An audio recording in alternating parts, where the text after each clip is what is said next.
اب دوسری طرف جو پیش رفت سامنے آئی ہے وہ بہت اہم ہے، اور وہ یہ ہے کہ پاکستان تحریک انصاف کی جانب سے ایک ڈاکومنٹ اور دستاویزات جمع کروائی گئی ہیں اسپیکر کو۔ پاکستان تحریک انصاف نے سینٹ اور قومی اسمبلی میں، دونوں ہاؤسز میں، سینٹ میں بھی اور قومی اسمبلی میں بھی اپنے اراکین اسمبلی سے متعلق دستاویزات جمع کروا دیں۔ پی ٹی آئی کی جانب سے اراکین سینٹ اور قومی اسمبلی کی دستاویزات آرٹیکل 63A اور سپریم کورٹ کے فیصلے کی روشنی میں جمع کروائی گئیں۔ پاکستان تحریک انصاف نے اراکین سینٹ و قومی اسمبلی کے دستخط سے تمام ریکارڈ قومی اسمبلی اور سینٹ سیکریٹریٹ میں جمع کروا دیا۔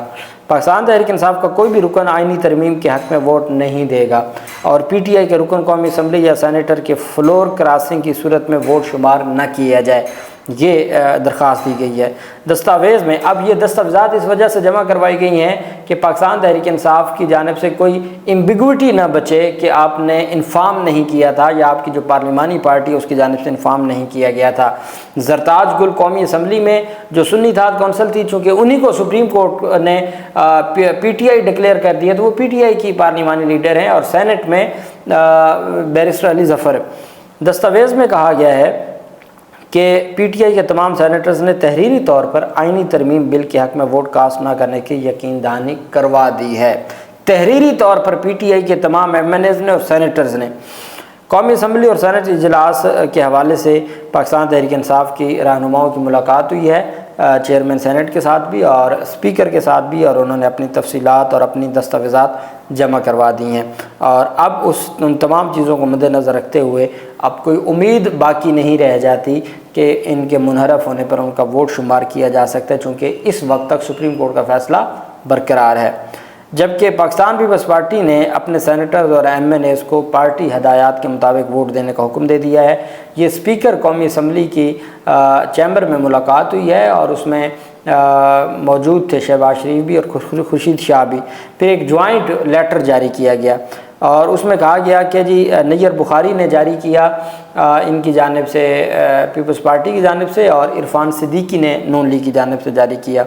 تمام سینیٹرز اور اراکین قومی اسمبلی کو ہدایت کی ہے کہ وہ سینٹ اور قومی اسمبلی کے موجودہ سیشن اجلاسوں میں اپنی شرکت یقینی بنائیں۔ پی پی ارکان کو اب یہ بطور جو نیر بخاری ہیں، اس نے پاکستان پیپلز پارٹی پارلیمنٹیرینز کے سیکرٹری جنرل کی حیثیت میں، وہ جو چیئرمین بیرسٹر گوہر علی خان نے دیا تھا اور اس پر اعتراض اٹھا تھا، یہاں secretary general of Pakistan peoples party parliamentarians نے یہ جاری کیا ہے۔ تمام سینیٹرز اور اراکین قومی اسمبلی کو ہدایت کی ہے کہ وہ سینٹ اور قومی اسمبلی کے موجودہ سیشن اجلاسوں میں اپنی شرکت یقینی بنائیں۔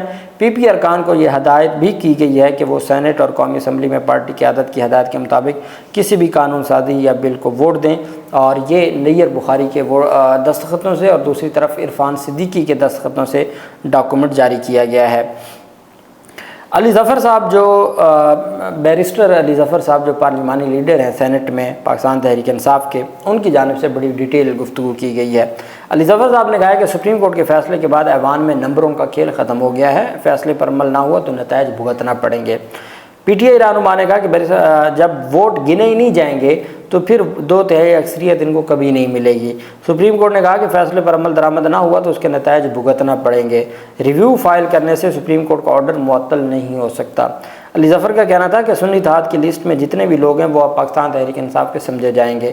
سپریم کورٹ کے 8 ججز نے مل کر پہلے آرڈر کی وضاحت دی ہے۔ فیصلے کے بعد تمام ارکان پی ٹی آئی کے پارلیمانی ارکان سمجھے جائیں گے۔ انہوں نے کہا کہ فیصلے کے بعد آرٹیکل 63A ارکان پر لاگو ہو جاتا ہے۔ پارلیمانی لیڈر اپنے ارکان کو کہے ووٹ نہیں دینا تو وہ ووٹ گنتی میں نہیں آئے گا۔ بیرسٹر علی ظفر نے کہا کہ میں نے پارلیمانی لیڈر کی حیثیت سے سینیٹرز کو تحریری طور پر جو ڈائریکشنز ہیں وہ دے دی ہیں کہ آئینی ترمیم میں ووٹ نہیں دینا۔ آئینی ترمیم میں ووٹ دیا تو ارکان کا ووٹ گنا بھی نہیں جائے گا اور وہ نااہل بھی ہو جائیں گے۔ انہوں نے کہا قومی اسمبلی میں پارلیمانی لیڈر نے بھی ارکان کو ووٹ نہ دینے کی ہدایت کی ہے۔ ریویو فائل کرنے کی فیصلے کی قانونی پوزیشن تبدیل نہیں ہوگی۔ ریویو فائل کرنے سے فیصلے کی قانونی پوزیشن تبدیل نہیں ہوگی۔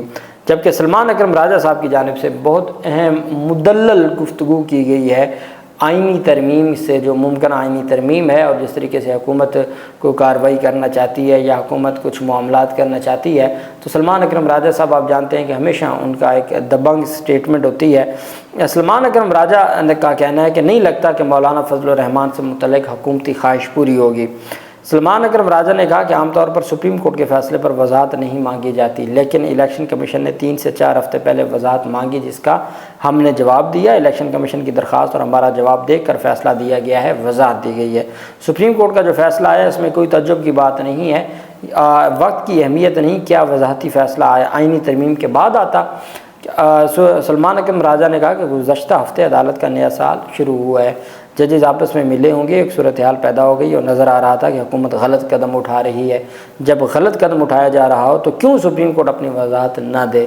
سپریم کورٹ نے فیصلے کی وضاحت دے کر بالکل درست کیا۔ سلمان اکرم راجہ صاحب نے کہا کہ الیکشن کمیشن جب تک یہ نہیں کہتا کہ پارٹی الیکشن درست نہیں، تب تک بیرسٹر گوہر چیئرمین ہے۔ سپریم کورٹ نے یہی کہا کہ الیکشن کمیشن آج تک بیرسٹر گوہر کو چیئرمین مانتا رہا ہے۔ سپریم کورٹ نے نہ کہتا کہ تب بھی قانونی طور پر پارٹی چیئرمین بیرسٹر گوہر ہی ہیں۔ فیصلوں کو بھی پھر بھی نہ مانا گیا تو یہ بچگانہ عمل ہوگا۔ ہمارے پاس 40 حلف نامے ہیں، ایک اور رکن سے متعلق ابہام ہے، ہمارے 41 ارکان ہیں اور 40 ارکان سے متعلق کوئی ابہام نہیں ہے۔ 8 ارکان ایسے ہیں جو 41 ارکان کی لسٹ میں نہیں ہیں۔ 8 ارکان میں بیرسٹر گوہر اور عمر ایوب بھی شامل ہیں۔ ہماری فضل الرحمان سے گفتگو ہوئی ہے اور وہ تاریخ کو سمجھتے ہیں، ان کو پتہ ہے کہاں کھڑا ہونا ہے۔ مجھے نہیں لگتا کہ مولانا سے متعلق حکومت کی خواہش پوری ہوگی۔ حکومت کو خوش فہمی ہے کہ JUIF کے 8 ارکان ان کو مل جائیں گے۔ سلمان اکرم راجہ نے کہا کہ آئینی مسودہ سامنے آنے کے بعد JUI کا رد عمل دیکھیں گے۔ میں نہیں سمجھتا مولانا فضل الرحمان آئینی ترمیم کی حمایت کریں گے۔ آئینی ترمیم میں ساتھ دینا ملک سے بے وفائی کے مترادف ہوگا۔ وزیر اعظم فیصلہ کریں گے کہ چیف جسٹس کس کو ہونا ہے، یہ آئین سے متصادم بات ہوگی۔ حکومت نمبر پورے کر کے آئینی ترمیم کر بھی لے تو معاملہ عدالت میں جائے گا، سپریم کورٹ معاملے کو دیکھے گی۔ آئین ممکن ہے آئینی ترمیم کو کالعدم قرار دیا جائے۔ ان کا کہنا تھا کہ آئینی ترمیم بنیادی ڈھانچے سے ٹکراؤ کرتی ہو تو اسے رد کیا جا سکتا ہے۔ آرٹیکل 63 وہی بات جو میں آپ کو کہہ رہا تھا کہ آئینی سکیم جو ہے اگر اس کی خلاف ورزی میں کوئی آئینی ترمیم کی جائے تو وہ رد ہو سکتی ہے۔ وہی بات سلمان اکرم راجہ صاحب نے کی کہ آئینی ترمیم بنیادی ڈھانچے سے ٹکراؤ کرتی ہے تو اسے رد کیا جا سکتا ہے۔ آرٹیکل 63 کے مطابق رکن پارٹی ہدایت کے خلاف ووٹ نہیں کر سکتا۔ حکومت آرٹیکل 63 کی خلاف ورزی کر کے تبدیل کرنا چاہتی ہے۔ آرٹیکل 63 کو رد کرنے کے لیے بھی رائج قانون کے مطابق ہی تبدیلی کرنا پڑے گی، کہ اگر آپ یہ نہیں ہے کہ منحرف لوگوں کو ساتھ ملا کے آرٹیکل 63 کو تبدیل کر دیں، ایسا نہیں ہو سکتا اور یہ آپ کے پاس کوئی اختیار نہیں ہے۔ بہرحال میں نے آپ کو بتایا تھا کہ 11:30 بجے اجلاس ہونا تھا قومی اسمبلی کا، وہ 4 بجے تک ملتوی ہوا، اور اب سینٹ کا اجلاس جو 4 بجے ہونا تھا اس کو بھی ملتوی کر دیا، جس سے نظر آ رہا ہے کہ گیم بن نہیں رہی۔ سینٹ کا اجلاس آج شام بروز اتوار 15 ستمبر 2024 شام 4 بجے کی بجائے اب 7 بجے ہوگا۔ سینٹ کے دفاتر اجلاس ختم ہونے تک کھلے رہیں گے، یہ نوٹیفیکیشن جاری کیا گیا ہے۔ اللہ پاک پاکستان کا حامی و ناصر ہو۔ بہت شکریہ۔ اللہ حافظ۔ پاکستان زندہ باد۔